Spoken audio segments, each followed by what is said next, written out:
Assalamualaikum warahmatullahi wabarakatuh. Bismillahirrahmanirrahim. Alhamdulillahil ahad. Wassalatu wassalam ala man fis sama' ismuhu Ahmad wa fil ardi ismuhu Muhammad wa ala alihi wa sahbihi amma ba'd. Yang saya cintai, yang saya muliakan, para alim ulama, para habaib, para kiai, para asatid, para tokoh masyarakat, para aparat pemerintah, wabil khusus guru kita Al-Habib Zaki Al-Attas. Yang saya cintai, yang saya muliakan, guru kita Al-Ustadz Zulkarnain beserta seluruh para asatid, seluruh para kiai, seluruh para tokoh masyarakat, para sesepuh, para ajengan, wabil khusus ketua panitia beserta seluruh panitia peringatan Maulid Nabi besar Muhammad sallallahu alaihi wasallam, beserta seluruh hadirin hadirat, bapak-bapak, ibu-ibu, pemuda-pemudi umat baginda Nabi besar Muhammad yang selalu dimuliakan oleh Allah Subhanahu wa taala. Alhamdulillah, segala puji dan syukur kehadirat Allah Subhanahu wa taala, yang dimana Allah Subhanahu wa taala menjadikan ini tempat menjadi tempat turunnya rahmat, menjadi tempat turunnya maghfirah, menjadi tempat turunnya hidayah, menjadi tempat turunnya barakah. Allah Subhanahu wa taala memilih kalian sebagai hamba-hamba yang di dalam hatinya Allah letakkan cahaya kemuliaan, Allah letakkan cahaya keagungan, Allah letakkan cahaya keluhuran. Allah Subhanahu wa taala mendorong langkahan kaki kalian dari rumah menuju ke majlis yang mulia ini, sehingga langkahan kaki kalian dari rumah menuju ke majlis ini, disitulah Allah ampuni dosa-dosa kalian yang telah lalu. Dari tempat ini kalian pulang menuju ke rumah, di situ Allah ampuni dosa-dosa kalian yang akan datang. Sebab duduknya kalian di sini mendapatkan keberkahan, mendapatkan kemuliaan, mendapatkan keutamaan daripada Maulid baginda agung Nabi besar Muhammad sallallahu alaihi wasallam. Kalian duduk berkumpul bersama orang-orang soleh, engkau duduk berkumpul bersama para ulama. Saudara-saudara, dalam kitab Al-Mawahib Al-Quddusiyah, Syekh Ibrahim Baharwas dari Shibam, beliau menceritakan tentang karamat daripada Al-Imam Faqihil Muqaddam Muhammad bin Ali Ba'alawi. Beliau Faqihil Muqaddam adalah kakeknya para habaib, datuknya para habaib Segaf, Al-Idrus, Al-Habsyi, Al-Attas bin Syahab, Ibn Syekh Abu Bakar dan lain-lainnya. Beliau Ustadzul A'zam, guru besar, Syekhus Syuyuhus Syariah. Beliau adalah gurunya para guru-guru syariat. Beliau Qudwatul Muhaqqiqin, pedoman para ahli hakikat. Beliau Tajul Aimmatul Arifin. Beliau adalah mahkota para ahli ma'rifat. Beliau dimakamkan di Zanbal. Zanbal adalah pemakaman para aulia, dan ada beberapa sahabat yang meninggal dalam perang Badar dimakamkan di Zanbal. Dulu ada satu orang fasik, ada satu orang fajir. Ketika dia wafat, dia dikuburkan di dekat pemakaman para aulia. Ketika ini orang wafat, dia dikubur di dekat kuburnya orang-orang soleh. Salah satunya di situ ada kuburnya Faqihil Muqaddam Muhammad bin Ali Ba'alawi.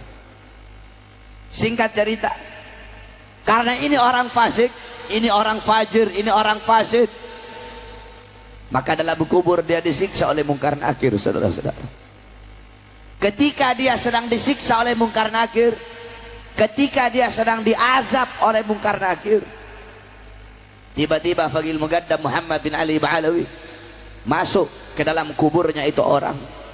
Faqihil Muqaddam berkata, "Ruh ya Munkar wa Nakir, pergi kamu wahai Munkar dan Nakir. Jangan kamu siksa ini orang, jangan kamu azab ini orang, kamu azab dia, kamu siksa dia, kamu cambuk dia, teriakan dia, jeritan dia mengganggu zikirku kepada Allah Subhanahu wa ta'ala. Itu orang fasik dapat syafaat gara-gara kuburnya dekat dengan kuburnya orang soleh. Dia dekat dengan orang soleh bukan semasa hidupnya. Dia dekat ketika dia sudah wafat, kuburnya dekat dengan kuburnya orang soleh, dapat syafaat. Bagaimana ketika kita masih hidup, kita dekat dengan orang-orang soleh, kita dekat dengan para ulama. Saudara-saudara, engkau duduk di majelis yang mulia ini untuk bergembira, untuk berbahagia dengan lahirnya baginda Nabi besar Muhammad sallallahu alaihi wasallam. Siapa yang suruh kamu berbahagia? Siapa yang suruh kamu bergembira dengan lahirnya Nabi? Yang suruh bukan ustadz, bukan kiai, bukan habib, bukan nabi, bukan rasul, bukan tabi'in, bukan malaikat yang suruh kamu berbahagia dengan lahirnya Nabi, tetapi Allah Subhanahu wa ta'ala yang perintahkan engkau untuk bergembira dengan lahirnya baginda Nabi besar Muhammad. Di dalam Al-Quran Allah Subhanahu wa ta'ala berfirman, qul bifadlillah wa birahmati fabidzalika falyafrahu. Katakanlah, dengan karunia Allah dan dengan rahmat Allah, maka dengan karunia dan rahmat tersebut falyafrahu, hendaklah mereka bergembira. Apa karunia Allah? Karunia Allah yang paling besar adalah Al-Quran. Menurut Al-Imam Abdullah bin Abbas, karunia Allah yang paling besar adalah ilmu. Sama, Al-Quran sumber daripada segala ilmu. Terus, siapa rahmat Allah dalam ayat tersebut? Para mufassirin, para ulama-ulama ahli tafsir, dalam kitab-kitab tafsirnya, beliau menjelaskan. Dalam kitab tafsir Ibnu Katsir, Al-Imam Ibnu Katsir, dalam kitab tafsir Jami'ul Bayan, Al-Imam Ibnu Jarir At-Tabari, dalam kitab tafsir Jami' Al-Ahkam, Al-Imam Qurtubi, dalam kitab tafsir Jalalain, Al-Imam Jalaluddin Al-Mahalli, dan diteruskan oleh Al-Imam Jalaluddin As-Suyuti, dalam kitab tafsir Ma'alimut Tanzil, Al-Imam Baghawi. Ini tafsir Baghawi adalah tafsir yang paling banyak dipakai oleh para habaib. Dalam kitab tafsir Anwarut Tanzil, Al-Imam Baydawi. Dalam kitab tafsir Madarikut Tanzil, Al-Imam An-Nasafi. Beliau-beliau para ahli tafsir mengatakan, menjelaskan siapa rahmat Allah dalam ayat tersebut. Sebagaimana dalam ayat yang lain Allah berfirman, wa ma arsalnaka illa rahmatan lil alamin. Tidak aku utus kamu wahai Muhammad kecuali kamu adalah rahmat bagi seluruh alam semesta. Maka dengan adanya Nabi Muhammad sebagai rahmat Allah, hendaklah mereka bergembira, hendaklah saya bergembira, hendaklah kalian bergembira dengan adanya baginda Nabi besar Muhammad sallallahu alaihi wasallam. Lahirnya Nabi, seluruh alam jagat raya bergembira. Penduduk langit, ghilman, wildan, bidadari, bintang-bintang bulan, seluruhnya bergembira dengan lahirnya Nabi. Penduduk dunia, penduduk bumi, binatang-binatang yang di langit, yang di sungai, yang melata, yang di laut, yang dalam tanah, seluruh binatang bergembira dengan lahirnya Nabi. Tumbuh-tumbuhan, bahkan batu yang tidak bernyawa bergembira dengan lahirnya Nabi Muhammad, illa iblis, kecuali iblis yang tidak gembira dengan lahirnya Nabi Muhammad. Ketika Nabi lahir, iblis menjerit, iblis teriak sekencang-kencangnya, iblis tidak rela, iblis tidak ridho dengan lahirnya Nabi. Kenapa? Karena Nabi adalah musuhnya iblis yang paling besar, saudara-saudara. Dalam riwayat Nabi pernah nanya sama iblis, wahai iblis, siapa kamu punya musuh yang paling besar? Apa jawab iblis? Anta ya Muhammad, kamu wahai Muhammad, aku punya musuh yang paling besar.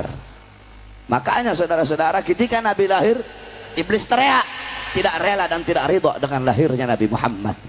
Berarti kalau ada orang-orang yang mengaku sebagai umatnya Nabi, tetapi tidak senang, tidak bahagia, tidak rela, tidak ridho dengan lahirnya Nabi, tidak diragukan, itu orang adalah iblis, saudara-saudara.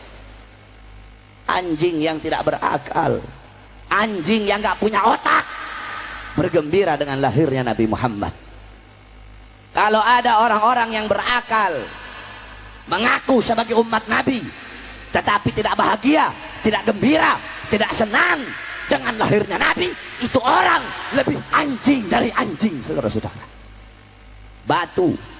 Batu yang tidak bernyawa bergembira dengan lahirnya Nabi Muhammad. Kalau ada orang-orang yang bernyawa, berakal, mengaku sebagai umat Nabi tetapi tidak senang, tidak gembira, tidak rela, tidak ridho dengan lahirnya Nabi, itu orang hajar fawqal hajar, batu di atas batu, itu orang la yahdiyahumullah. Mereka orang-orang yang tidak mendapatkan petunjuk dari Allah. Humul jahilun, mereka orang-orang yang bodoh. Qabla mauti mautun li ahli fa ajsaduhum qabla al-kuburi kuburu. Mereka orang-orang yang sebelum kematian datang sesungguhnya mereka telah mati. Sebelum jasadnya dikubur sesungguhnya jasadnya telah terkubur. Kamu kalau ketemu sama orang yang tidak suka dengan maulid, ketemu sama orang yang tidak senang, tidak gembira dengan maulidnya Nabi, takbirkan dia 3 kali sebagai tanda daripada kematiannya, saudara-saudara. Maka beruntung kamu, berbahagia kamu. Allah pilih kamu sebagai hamba-hamba yang bergembira dengan lahirnya Nabi. Al-Imam Busiri dalam qasidah Muhammadiyahnya beliau berkata, Muhammadun syukruhu fardun alal umami. Muhammad bersyukur dengan adanya beliau, wajib bagi setiap umat untuk bersyukur dengan adanya baginda Nabi besar Muhammad. Saudara-saudara sekalian yang dimuliakan oleh Allah Subhanahu wa taala, maka beruntung kamu, berbahagia dengan lahirnya Nabi. Kamu duduk di sini merayakan kelahiran Nabi Muhammad, padahal kamu tidak pernah bertemu dengan Nabi. Kamu tidak pernah berjumpa dengan Nabi. Kamu tidak pernah sholat di belakangnya Nabi. Kamu tidak pernah memandang wajahnya Nabi. Kenapa kamu duduk di sini memuliakan, mengagungkan kelahirannya Nabi? Kalau bukan iman dan cinta kamu kepada Nabi, tidak akan kamu duduk di sini berkumpul memuliakan hari kelahiran Nabi Muhammad. Beruntung kamu menjadi hamba-hamba yang beriman kepada Nabi Muhammad, walaupun tidak pernah berjumpa dengan baginda Nabi besar Muhammad. Nabi Muhammad ketika duduk bersama sahabat, Nabi Muhammad berkata, wahai sahabat, tahukah kalian hamba-hamba yang beriman? Kata sahabat, apakah para malaikat ya Rasulullah? Kata Rasul, bagaimana mungkin malaikat tidak beriman, mereka berada di sisi Allah. Ada lagi yang beriman, apakah Nabi dan Rasul? Bagaimana Nabi dan Rasul tidak beriman, sedangkan Allah kasih wahyu untuk mereka? Ada lagi yang beriman, apakah kami para sahabatmu ya Rasulullah? Bagaimana mungkin kalian tidak beriman, sedangkan aku berada di tengah-tengah kalian? Ada lagi yang beriman, Allah wa Rasuluhu a'lam, Allah dan Rasul yang lebih tahu. Nabi Muhammad menundukkan kepalanya, beliau menangis sampai membasahi lihyah, membasahi jenggotnya Nabi, tangisan beliau. Beliau berkata, golongan yang beriman ini adanya nanti setelah aku. Mereka tidak pernah berjumpa denganku, mereka tidak pernah makan sama-sama dengan aku, tidak pernah sholat di belakang aku, tidak pernah memandang wajahku, tetapi mereka beriman kepada aku. Mereka adalah umatku, kata Nabi.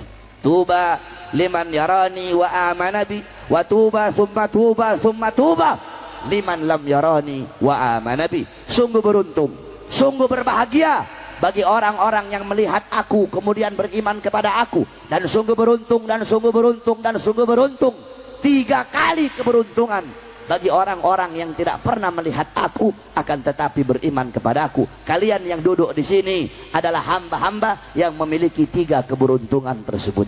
Karena yang mendorong kalian duduk di sini merayakan kelahiran Nabi, iman dan cinta kalian kepada baginda Nabi besar Muhammad sallallahu alaihi wasallam. Kalian duduk di sini diceritakan sejarahnya Nabi Muhammad sallallahu alaihi wasallam dalam hadis riwayat Al-Imam Ad-Dailami dalam kitab Musnadnya Al-Firdaus, qala Rasul, dzikrul anbiya minal ibadah, dzikrus salihin minal kafarah, dzikrul maut minas sadaqah, dzikrul kubur yuqarribukum minal jannah.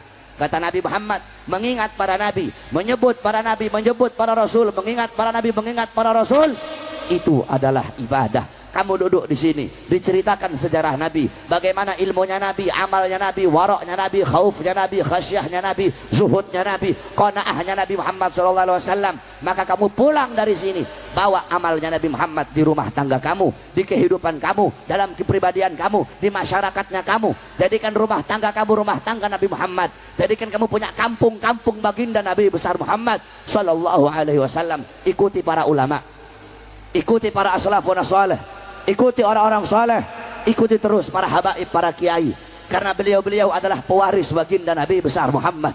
Nabi tidak mewarisi harta, tidak mewarisi pangkat, jabatan, tahta, kekuasaan, emas, permata.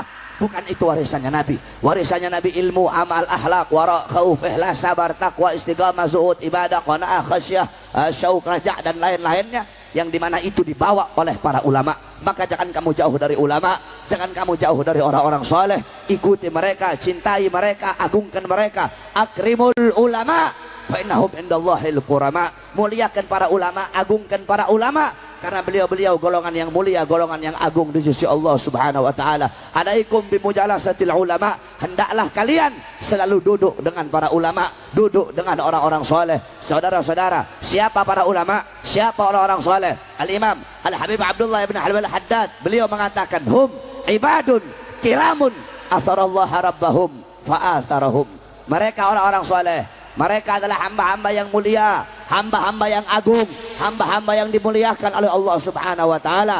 Mereka hamba-hamba yang dalam hatinya penuh dengan kecintaan kepada Allah, penuh dengan rasa takut kepada Allah. Hati mereka bersih dari dunia, bersih dari harta, bersih dari pangkat, bersih dari jabatan. Mereka hamba-hamba yang mengutamakan Allah di atas segala-galanya, dan Allah mengutamakan mereka di atas segala-galanya. Mereka hamba-hamba yang mengedepankan Allah di atas segala-galanya, dan Allah mengedepankan mereka di atas segala-galanya. Bihim yadfa'ullahul balaya wa yakshifur razaya wa yusdikul khairin wa ni'matin. Dengan sebab keberadaan mereka, dengan sebab adanya para ulama di tengah-tengah kalian, Allah angkat bala, Allah angkat musibah, Allah angkat azab, Allah angkat bencana, Allah kasih kamu kenikmatan, Allah kasih kamu kebahagiaan, Allah kasih kamu nikmat, Allah kasih kamu rezeki, Allah kasih kamu anugerah, Allah kasih kamu segala macam kebaikan dengan sebab keberadaan beliau-beliau di tengah-tengah kalian. Walau lahumu bainal anami laduk dikat jibalun wa ardun lirtikabil khati'ati. Kalau bukan karena keberadaan orang-orang soleh, kalau bukan karena keberadaan para ulama di tengah-tengah kalian, sudah Allah hancurkan itu gunung, Allah terbangkan itu gunung, Allah runtuhkan langit. Ini bumi sudah muak, bumi muak diinjak sama orang-orang kayak kita, saudara-saudara. Kalau bukan karena keberadaan beliau-beliau, Allah hancurkan ini bumi, Allah terbangkan gunung, Allah runtuhkan langit. Karena terlalu banyak perbuatan dosa, terlalu banyak maksiat, terlalu banyak mungkarat, terlalu banyak dolalat, terlalu banyak sayyiat, terlalu banyak mukhalafat, terlalu banyak kesesatan, perbuatan dosa, maksiat, pelanggaran-pelanggaran yang kita lakukan. Kalau bukan karena keberadaan beliau-beliau, sudah Allah hancurkan ini dunia. Oleh karena itu beruntung, di tengah-tengah kita masih banyak orang-orang soleh, masih banyak para ulama, sehingga dengan keberadaan beliau-beliau, langit masih menurunkan hujan. Dengan sebab keberadaan beliau-beliau, bumi menumbuhkan tumbuh-tumbuhannya, saudara-saudara. Beliau-beliau adalah golongan yang dimana dalam Al-Quran Allah Subhanahu wa ta'ala berfirman, qul hal yastawil ladhina ya'lamuna wal ladhina la ya'lamun. Kata Allah, katakanlah, apakah sama orang-orang yang alim dengan orang-orang yang tidak alim? Apakah sama orang-orang yang alim dengan orang-orang yang jahil? Apakah sama orang-orang yang mengenal dengan orang-orang yang tidak mengenal? Apakah sama orang-orang yang dekat dengan orang-orang yang jauh? Maksudnya apa? Artinya apa? La yastawuna abada, la fid dunya wala fil akhirah. Tidak akan pernah sama. Di dunia tidak sama, di akhirat pun tidak akan pernah sama, saudara-saudara. Orang alim dan kita orang awam nggak sama. Orang alim dan pejabat nggak sama. Ulama sama pejabat nggak sama. Jangan kamu samain ulama sama pejabat. Tidak sama, la yastawuna abada. Tidak akan pernah sama, saudara-saudara. Kedudukan para ulama, kemuliaan para ulama, keagungan beliau-beliau jauh lebih tinggi di sisi Allah Subhanahu wa taala. Jangankan ulama, kamu tahu ada santri yang kecil yang ngafalin Zubat, ngafalin Alfiyah, yang belajar ilmu agama. Ini santri yang kecil tadi, kalau mau dibandingkan dengan seorang presiden yang goblok, seorang presiden yang bodoh, seorang presiden yang buta Al-Quran, seorang presiden yang kalau baca la kawala kawala katabillah, seorang presiden kalau mau dibandingkan dengan seorang santri kecil yang paham ilmu agama, santri itu masih lebih mulia dalam pandangan Allah Subhanahu wa taala.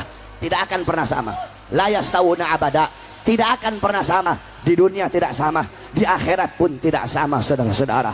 Oleh karena itu ikuti beliau-beliau, muliakan beliau-beliau, agungkan beliau-beliau. Jangan kamu jauh dari mereka-mereka. Al-Habib Ali bin Muhammad Al-Habsyi beliau berkata, fasa' fima sa'au washrab ma'al gaub mahum ala yahbuk rabbak mithla ma qad habahum. Ikuti beliau-beliau para as-salafun salih. Ikuti ilmu mereka, amalan mereka, ambil amalan-amalan mereka. Kamu ambil amalan mereka, ambil ikuti amalan para salaf. Walaupun saya dan kalian kita tidak bisa mengikuti sepenuhnya amalan para salaf, kita nggak bisa ikut sepenuhnya. Bagaimana mungkin kamu bisa mengikuti amalan-amalan beliau secara keseluruhan? Al-Imam Muqaddam Thani Habib Abdurrahman Segaf di umur 7 tahun mengkhatamkan Al-Quran dalam 1 rakaat salatnya. Bisa kamu ikuti? Beliau la yanama la lailan wala naharan 33 sanatan. 33 tahun Habib Abdurrahman Segaf nggak tidur. Ditanya, Habib, kenapa kok Habib 33 tahun nggak tidur? Jawab beliau, bagaimana saya bisa tidur? Melihat ke kanan surga, melihat ke kiri neraka. Dalam riwayat melihat ke atas arasnya Allah Subhanahu wa taala. Itu amalan beliau-beliau. Al-Habib Muhammad ibn Ali Maula Aidid bainal maghrib wal isya yaqra 3000 marrah min suratil al-ikhlas. Habib Muhammad bin Ali Maula Aidid antara waktu maghrib dan isya beliau habiskan membaca surat al-ikhlas 3000 kali. Al-Habib Abdullah bin Husain bin Tahir setiap hari ya Allah 25.000 kali, la ilaha illallah 25.000 kali, salawat kepada Nabi 25.000 kali. Bisa kamu ikuti amalan-amalan beliau. Al-Habib Abu Bakar Ibn Abdullah Al-Attas 1 kali duduk baca Yasin 90.000 kali. Al-Habib Umar Ibn Zain bin Smith 16 tahun tidak pernah menempatkan punggungnya di satu benda apapun. Al-Habib Ahmad Al-Muhdar beliau menggali kubur, masuk di kuburnya, mengkhatamkan Al-Quran 8.000 kali khatam sampai beliau meninggal dunia. Al-Habib Abdullah Ibn Alwi Al-Haddad Sahibur Ratib di umur 3 tahun kena penyakit cacar menyebabkan mata beliau buta, tetapi butanya beliau tidak menghalangi beliau untuk menuntut ilmunya Allah, karena beliau tahu laisal mar'u yuladu aliman, tidak ada seseorang yang dilahirkan dalam keadaan alim. Walaupun dalam keadaan buta kedua matanya, tetap beliau belajar, tetap beliau menuntut ilmu, tetap beliau belajar Quran, menghafal Quran sampai di umur 7 tahun beliau hafal Quran. Di umur 7 tahun, di umur 9 tahun beliau menghafal kutubus sittah, Bukhari, Muslim, Sunan Abi Daud, Tirmidzi, Ibnu Majah, Nasa'i. Kutubus sittah beliau hafal, kitab hadis 6. Kamu juga hafal kutubus sittah. Iqra 1, Iqra 2, Iqra 3, Iqra 4, Iqra 5, Iqra 6 kamu hafal. Itu beliau-beliau orang-orang saleh, saudara-saudara. Di umur 11 tahun beliau menghafal kitab-kitab Imam Ghazali, Ihya Ulumuddin, Minhajul Abidin, Miyarul Ilim, Bidayatul Hidayah dan lain-lainnya. Itu mereka orang-orang saleh, para salaf. Kita nggak bisa ikuti amalan beliau gaddaman ala gaddamin, selangkah demi selangkah, setapak demi setapak. Kamu ikuti amalan mereka. Dengan kamu mengikuti mereka, maka Allah akan memberikan kepada kamu apa-apa yang Allah berikan kepada mereka. Mereka Allah kasih anugerah, kamu Allah kasih anugerah. Mereka Allah kasih rahmat, kamu ikut mereka, kamu Allah kasih rahmat. Mereka Allah kasih laduni, kamu ikut mereka, kamu Allah kasih ilmu laduni. Mereka Allah kasih ilmu wahbi, kamu ikut mereka, kamu Allah kasih ilmu wahbi. Ikuti mereka, jangan jauh dari mereka. Qala Rasul sallallahu alaihi wasallam, Nabi Muhammad sallallahu alaihi wasallam bersabda, kun aliman, jadilah kalian orang-orang alim, jadilah kalian orang-orang yang mengerti ilmu agama. Beb, saya nggak bisa jadi orang alim, beb. Kun muta'alliman, kalau kamu nggak bisa jadi orang alim, kun muta'alliman, jadilah kamu orang yang menuntut ilmu agama. Jadilah kamu orang yang ngaji, jadilah kamu santri, jadilah kamu orang yang sering duduk di majelis-majelis ilmu, duduk di majelis zikir, duduk di majelis salawat, duduk di madrasah-madrasah, duduk di pondok-pondok pesantren, duduk di masjid-masjid untuk menuntut ilmunya Allah Subhanahu wa taala. Beb, saya nggak punya waktu jadi santri, saya nggak punya waktu untuk hadir majelis. Kun mustami'an, jadilah kalian pendengar, pendengar ilmu ulama, pendengar nasihat ulama, pendengar mutiara-mutiara hikmah yang keluar dari mulutnya ulama. Beb, saya nggak punya waktu, beb, Saya kerja terus, Beb. Nggak punya waktu jadi pendengar. Pilihan terakhir bagi kamu, kun muhibban.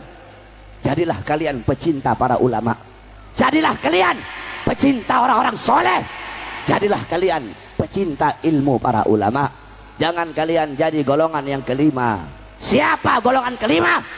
Udah orang alim bukan, santri bukan, pendengar bukan, pecinta juga bukan, malah menjadi pembenci-pembenci para ulama, pembenci-pembenci para habaib, pembenci-pembenci para kiai. Kata Nabi Muhammad SAW, qala Rasul, al-anun nas. Kata Nabi, manusia-manusia yang paling bangsat, manusia-manusia yang paling biadab, manusia-manusia yang paling terlaknat, manusia-manusia yang terkutuk adalah manusia-manusia yang tidak cinta kepada Allah, tidak cinta kepada aku, kata Nabi, dan tidak cinta kepada ulama, tidak cinta kepada orang-orang soleh. Ini manusia-manusia paling terkutuk, ini manusia-manusia paling bejat. Siapapun dia, mau pengusaha kaya raya benci sama ulama, berarti itu manusia paling terlaknat. Mau pejabat kek, mau presiden kek, mau polisi kek, benci sama ulama, benci sama habaib, benci sama kiai, berarti itu pejabat laknat, pejabat biadab, kata Nabi Muhammad sallallahu alaihi wasallam.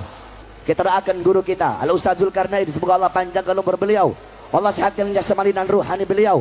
Guru kita Al Habib Zaki, Allah panjangkan umur beliau, Allah sehatkan jasmani dan ruhani beliau, Allah beri kita manfaat dari ilmu-ilmu beliau. Amin amin rabbal alamin.